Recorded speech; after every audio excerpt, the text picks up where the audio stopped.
Alright, this is going to be a really quick, basic intro to using Ruby to do something useful. This was a result of a thread on Chief Talk where the idea was to come up with a lintel, a steel lintel, an angle that goes over a window or a door in a brick wall. And so I've got a brick wall here, I've got a window in it, and I've got a window schedule, and I've added a custom field steel angle, and it's 3x3, and I can make this bigger, and you can see it changes to 3x4. I can make it bigger and it changes 3x5. I can make it bigger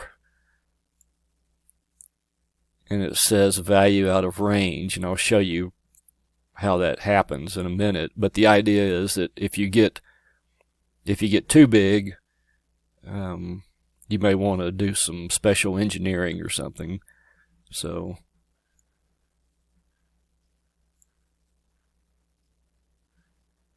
I'm going to delete this schedule, and this is just a text box, and it has an object properties macro. You can go over here to macro, user defined, object properties, and that shows you all the attributes that each object has. So this window has all this information, and all this is accessible via Ruby. So what we're going to look at is the width. For this little demo, that's what we're going to look at, and we're going to look at the layer.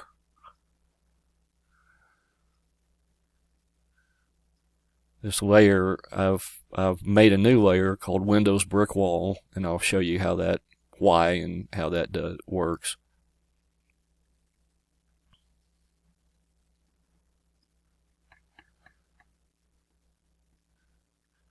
Right up here in defaults window, you don't have to do this in defaults.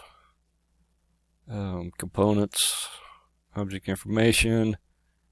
I've done a custom field steel angle, and I've created a macro. I just called it ML1, and you just insert that user defined ML1.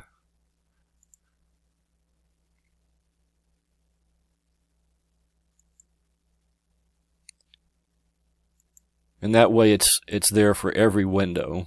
Any window that you place has that steel angle custom field, and it will have that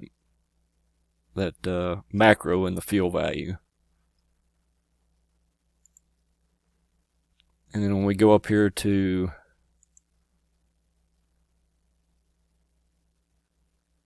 do a window schedule,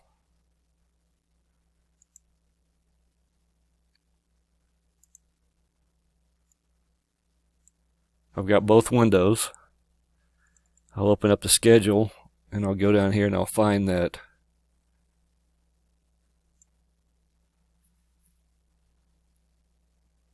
steel angle field. I'll add it, and I'm just going to move it up. You don't have to do this, but I'm going to move it up by header. Say OK. And you can see that it shows the steel angle field, and it shows the value, just like I showed before. Notice it does not show anything for this other window, this W1 window that I added right here.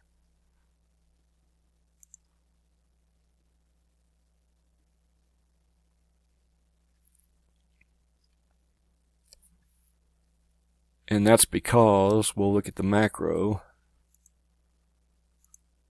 This is text macro management. Here's the macro, ML1. I'm going to double click that. And there's your macro. And what I've got is another program with a bigger font so you can see it easier. So what I've done is I've checked the layer. I've said, does the layer that the window on equal Windows brick wall? And if it does, then I'm going to do the rest of this. All this is going to execute. And so the first thing I do is look at the width of the window, and if it's greater than 96, I'm going to return value out of range. If it's not, then I'm going to come down here, and if it's greater than 72, I'm going to return 3 by 5. This is just a string. It can be anything. If it's greater than 48, I'm going to return this. If it's greater than 24, I'm going to return this. If it's anything else, I'm going to return 3 by 2. These are just made up. You know, they need to be something that's realistic. But for this, it's just made up.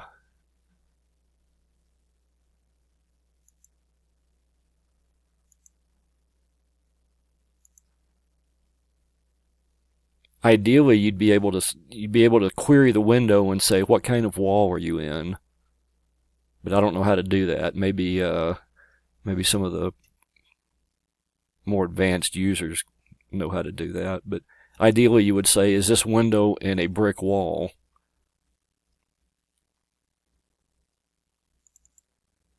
So I'm going to come over here to Layer. I'm going to change this from the Windows layer to the Windows brick wall layer. Say OK.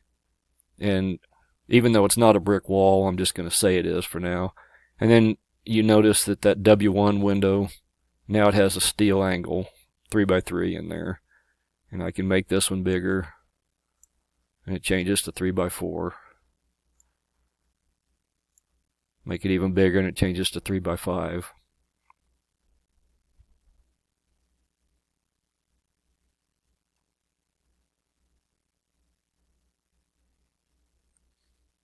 So that's it. For me, the Ruby code is the hardest. I was a programmer, or worked in and around programming for 25 years. So I understand programming, but I'm not a Ruby programmer.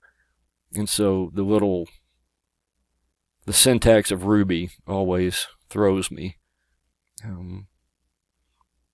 But if you can get past that, setting this type of stuff up is fairly simple.